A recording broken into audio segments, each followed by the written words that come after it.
We just heard brand new music from IQ with Drug Music.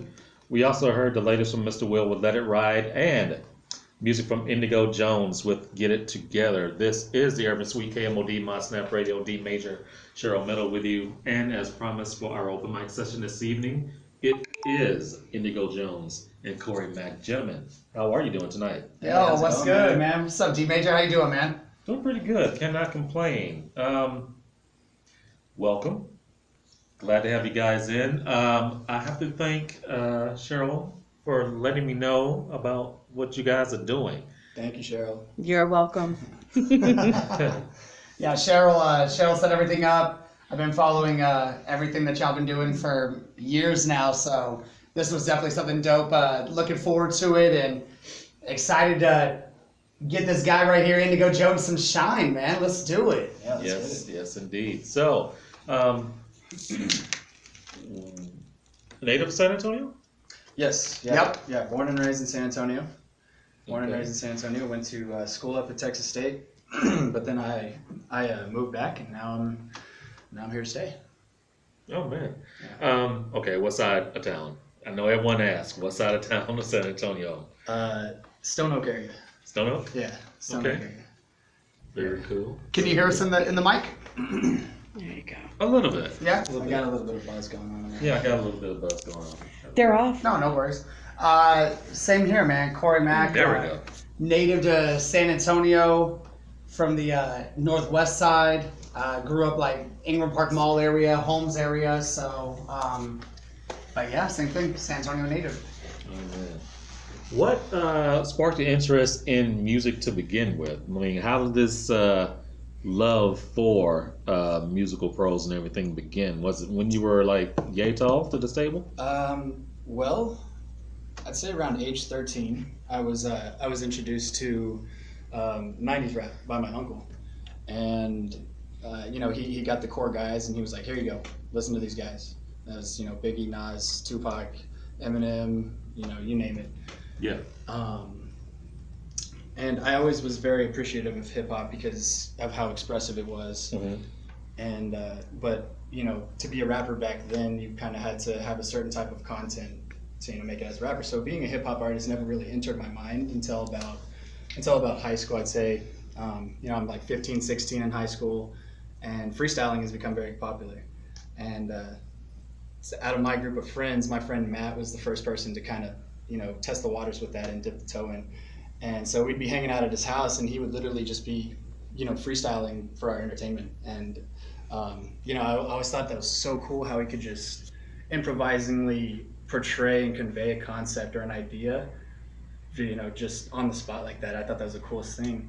And so time went on, and we all started becoming a little more comfortable, so we'd pitch our own lines in here and there. And before we knew it, we had this cohesive freestyle session of 6, 7, 8 dudes in a sweaty garage. Oh man. Yeah, That's how it goes. yeah, exactly. And so that was a very important time for my life because I had never, up until that point, I had played baseball since I was like 3 years old. So Yeah. I had never really explored an artistic side of myself like that. Not discrediting my baseball chapter in my life at all. That was very formative years for my upbringing because I've learned far more out on a baseball field than I ever have in a classroom. Yeah. So, but exploring myself artistically that way was very, very important.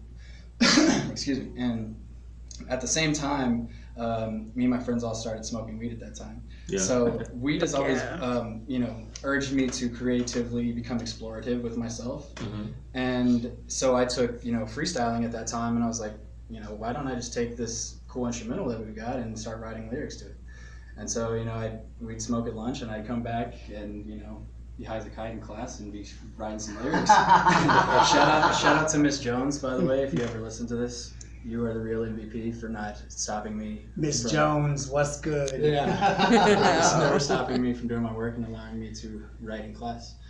So, yeah, and I'd say that was the base foundation. Yeah. Yeah. So your garage sessions you have with your friends, did they give you tips, pointers to kind of help you tone and tighten your delivery, performance, etc.? No, it was more of a trial and error thing with each other. It was like, that didn't sound cool. Let's and then when it's somebody else's turn, you're kind of sitting back, like, all right, how can I be more clever? How can I be more interesting with this one? So it was more of a bouncing energy off of each other type of thing instead of one person mentoring the rest.